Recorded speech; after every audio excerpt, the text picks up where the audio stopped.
With the indulgence again of Congressman Okay, I will give the Gonzales. floor to Chairman Okay, Tarap. Congressman Paduano, you are recognized. Chairman, anyway, naunahan lang ako ni Chairman Akop. Kasi, General Wilkins, eto, last warning ko sa iyo sa nangyari, you're lying. Oh, gusto mo i-cite ko na?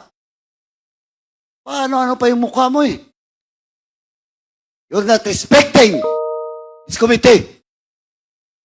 And I warn you, this will be the last. Kanina nang tinatanong kita, akala mo hindi kita babalikan? Now you admit that it's all about your command responsibility. Well, in fact, magtuturuan na, aserto, dinideny mo. Of course, your words against the words of aserto. Now, eto si Jed.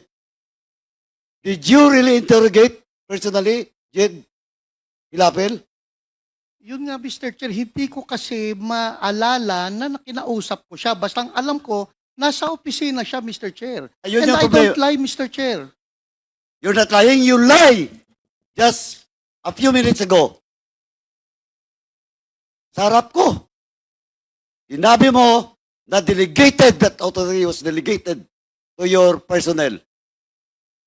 Yes, Nung, Mr. Chair. nung tinanong ka ni Chairman Akop, inamin mo. Question of command responsibility. Are you not lying?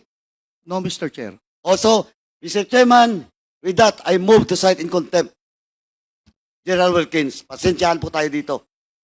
In violation of Section C, Section 11, letter C, of our rules. So move, Mr. Chairman. Pinagbigyan na nga kita. Yun pa ang sagot mo? There is a motion to cite in contempt General Wilkins Villanueva for violating Section 11, paragraph C,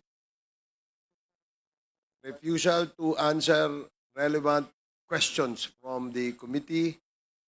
This was duly seconded. And do I hear any objection? Hearing none, the motion is approved.